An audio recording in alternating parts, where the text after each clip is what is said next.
Hello नमस्कार दोस्तों, आप सभी का स्वागत है मेरे YouTube channel platform of study पे। फ्रेंड्स, आज हम इस वीडियो में जीके जीएस के टॉप 20 क्वेश्चन करेंगे जो कि आपके आगामी आने वाली ग्रुप डी की परीक्षा, एसएससी की परीक्षा और डीआरडीओ एमटीएस की परीक्षा के लिए बहुत ज़्यादा इंपॉर्टेंट है, क्योंकि जीके होता है सभी एग्जाम्स के लिए कॉमन ही होता है। ये मैं आपको ऑलरेडी बता चुका हूँ। तो अब जीके की हमें कॉमन तैयारी करके चलेंगे और सारे एग्जाम को हम टारगेट करेंगे। एसएससी में अभी एमटीएस की भर्ती चल रही है, सीजीएल का फॉर्म आप ऑलरेडी भर चुके हैं और जीके 25 नंबर की एसएससी में भी आएगी, डीआरडीओ एमटीएस में 40 नंबर की जीके आएगी और ग्रुप डी में 30 नंबर की जीके आपकी आएगी। तो ये बहुत इंपॉर्टेंट रोल प्ले करेगा आपकी किसने आपके सिलेक्शन में। ठीक है, तो चलिए आज की वीडियो में शुरुआत करते हैं जल्दी जल्दी। उससे पहले रिक्वेस्ट है, जो लोग मेरे चैनल फर्स्ट टाइम आए हैं, अगर वीडियो अच्छा लगे तो उसको लाइक शेयर कीजिएगा और सब्सक्राइब भी कीजिएगा मेरे चैनल को और बेल आइकन दबाइएगा ताकि नोटिफिकेशन प्राप्त हो जाए। और यहाँ से मेरा टेलीग्राम चैनल ज्वाइन कर लीजिएगा जिसका लिंक मेरे वीडियो डिस्क्रिप्शन बॉक्स में दे रखा है। तो चलिए शुरुआत करते हैं। तो फ्रेंड, पहला क्वेश्चन, आनंद मठ के लेखक कौन है? Very important question, repeated question. तो फ्रेंड, जो आनंद मठ के लेखक हैं ये हैं Bankim Chandra Chatterjee, option number B. अगला क्वेश्चन है, भूदान आंदोलन किसने प्रारंभ किया था? वेरी वेरी इंपॉर्टेंट क्वेश्चन, ये काफी बार एग्जाम में आया हुआ है। तो फ्रेंड, जो भूदान आंदोलन है इसकी शुरुआत साउथ में करी गई थी, आंध्र प्रदेश में। किसके द्वारा? विनोबा भावे जी के द्वारा, ऑप्शन नंबर सी। अगला क्वेश्चन है, लाइफ डिवाइन पुस्तक के लेखक कौन है? Very important question. Books author से हमेशा क्या आते हैं, क्वेश्चन आते हैं एग्जाम्स में, और हिस्टोरिकल जो बुक्स होती है वो हमेशा इंपॉर्टेंट होती है पेपर के लिए। तो जो लाइफ डिवाइन पुस्तक है फ्रेंड, इसके जो लेखक हैं वो है Arvind Ghosh, option number D. अगला क्वेश्चन है, बंगाल की एशियाटिक सोसाइटी 1784 में स्थापित के प्रवर्तक थे?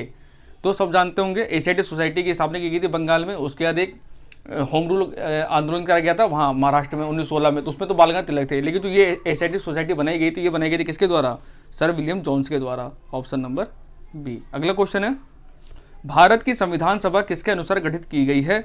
साइमन आयोग, कैबिनेट मिशन, माउंटबेटन, क्रिप्स प्रस्ताव। तो friend, very very important question है। जो संविधान सभा बैठी थी इसके बाद हमारा संविधान, जो वर्तमान संविधान है, अस्तित्व में आया था। तो ये किसकी संस्तुति पर आया था? ये था कैबिनेट मिशन योजना, ऑप्शन नंबर बी। इससे पहले क्रिप्स मिशन आया था जो कि फेल हो गया था, उसके बाद कैबिनेट मिशन आया था जिसके आधार पर हमारा भारतीय संविधान आज जो वर्तमान दिखाई दे रहा है बनाया गया था। जिसकी जो ड्राफ्टिंग कमेटी थी उससे अध्यक्ष कौन थे? वो भीमराव अम्बेडकर जी थे, इसलिए उन्हें संविधान का पिता भी कहा जाता है। ठीक है ना। अगला क्वेश्चन है, प्रथम भारतीय नोबेल पुरस्कार विजेता थे? वेरी वेरी इंपॉर्टेंट क्वेश्चन, और ये क्वेश्चन मैंने आपको बहुत पहले बताया भी है एमसीक्यू के थ्रू, एक्स्ट्रा फैक्ट में। तो जो प्रथम भारतीय नोबेल पुरस्कार मिला था वो मिला था साहित्य के क्षेत्र में, भारत में मिला था। मैं ईयर बता रहा हूँ, ईयर ही बहुत बार पूछा गया है, 1913 मिला था ये अवार्ड। और सब साहित्य के क्षेत्र में किसको मिला होगा? जाहिर सी बात है रविन्द्रनाथ टैगोर जी को, ऑप्शन नंबर बी। इसका आंसर लोग सीवी रमन लगा के आ जाते हैं। सीवी रमन को तो 1930 में मिला था। सबसे पहले जो मिला था वो साहित्य के क्षेत्र में भारत को नोबेल प्राइज मिला था, जो रविन्द्रनाथ टैगोर को दिया गया था 1913 में। ठीक है ना। अगला क्वेश्चन है, हमारा राष्ट्रीय गीत वंदे मातरम कहाँ से संकलित है? तभी मैंने बताया था जो आनंद मठ है उसके लेखक कौन है? बंकिम चंद्र चटर्जी, उसी किताब से लिखा गया वंदे मातरम। तो राइट आंसर होगा हमारा आनंद मठ, ऑप्शन नंबर डी। अगला क्वेश्चन है, भारत का राष्ट्रीय पंचांग किस संवत पर आधारित है? तो आप जानते होंगे दो संवत होते हैं, विक्रम संवत, एक शक संवत। ठीक है, तो जो राष्ट्रीय पंचांग है भारत का, जो राष्ट्रीय कैलेंडर है वो हमारा किस पर आधारित है? वो आधारित है हमारा शक संवत पे, ऑप्शन नंबर सी। और इसकी शुरुआत कब हुई थी? इसकी शुरुआत हुई 78 ईसा पूर्व में। अगला क्वेश्चन है, भारत की शासन व्यवस्था में पहली बार प्रतिनिधि एवं लोकप्रिय तत्वों को समाविष्ट करने का प्रयास किस माध्यम से किया गया था? वेरी इंपॉर्टेंट क्वेश्चन, और डीआरडीओ में क्वेश्चन पूछा जा चुका है 2-3 बार। तो फ्रेंड, इस क्वेश्चन राइट आंसर वो है 1861 का भारत परिषद अधिनियम, ऑप्शन नंबर ए।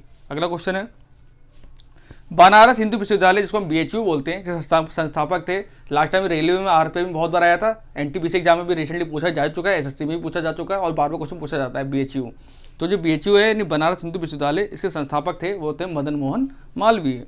और कब इसकी स्थापना की थी? 1916 में। ये ईयर भी आपको याद रखना है। ठीक है ना। अगला क्वेश्चन है, भारत के राष्ट्रीय ध्वज का डिजाइन किसने तैयार किया था? Very very important question. तो जो भारत का राष्ट्रीय ध्वज है सब जानते हैं, केसरिया रंग, हरा रंग, सफेद रंग और बीच में चक्र, इसका जो डिजाइन किया गया था किसके द्वारा? पिंगली वेंकैया के द्वारा, जो कि ऑप्शन नंबर डी में दिया हुआ है।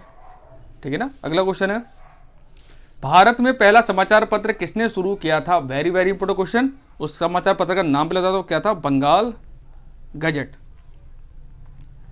ठीक है ना। ये पहला समाचार पत्र था भारत का जो कि अंग्रेजी में छापा गया था, किसके द्वारा? जेम्स हिक्की के द्वारा, ऑप्शन नंबर डी। ठीक है ना। अगला क्वेश्चन है, खिलाफत आंदोलन का प्रारंभ किया था? तो फिर जो खिलाफत आंदोलन था इसका जो कह रहा था अली बंधुओं ने करा था। तो राइट आंसर होगा अली बंधुओं ने, ऑप्शन नंबर डी। अगला क्वेश्चन है, 1878 का वर्नाक्यूलर प्रेस एक्ट किसने रद्द किया था? Very very important question. ये सवाल बहुत बार आया हुआ है एग्जाम में और आता रहता है। तो प्रेस एक्ट को जो रद्द किया था वो किसने किया था?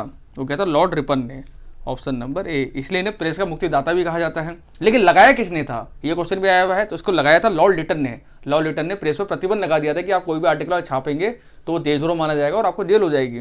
ठीक है, तो भारतीय जो प्रेस की स्वतंत्रता थी वो छीन ली गई थी। तो लॉर्ड लिटन ने इसको लगाया था, लेकिन इसको खत्म किया था किसने? लॉर्ड रिपन ने। तो आपको याद रखना दोनों क्वेश्चन। अगला क्वेश्चन है, इंडियन अनरेस्ट का लेखक कौन था? रिसेंटली भी एनटीपीसी में क्वेश्चन पूछा गया है, रेलवे में ही है, और एसएससी में लास्ट में सीजीएल पूछा गया था क्वेश्चन। तो जो इंडियन अनरेस्ट बुक है ये लिखी गई थी वैलेंटाइन सिरोल के द्वारा, ऑप्शन नंबर डी। ठीक है ना। अगला क्वेश्चन है, हंटर कमीशन की रिपोर्ट में किसके विकास पर विशेष जोर दिया गया था? तो हंटर कमीशन मैंने बहुत पहले आपको बताया भी है। हंटर कमीशन संबंध किससे था? शिक्षा के क्षेत्र में इस कमीशन की बैठक की गई थी। एक वुड डिस्पैच आया था उस समय, तो इसका संबंध किससे था? प्राथमिक शिक्षा से था।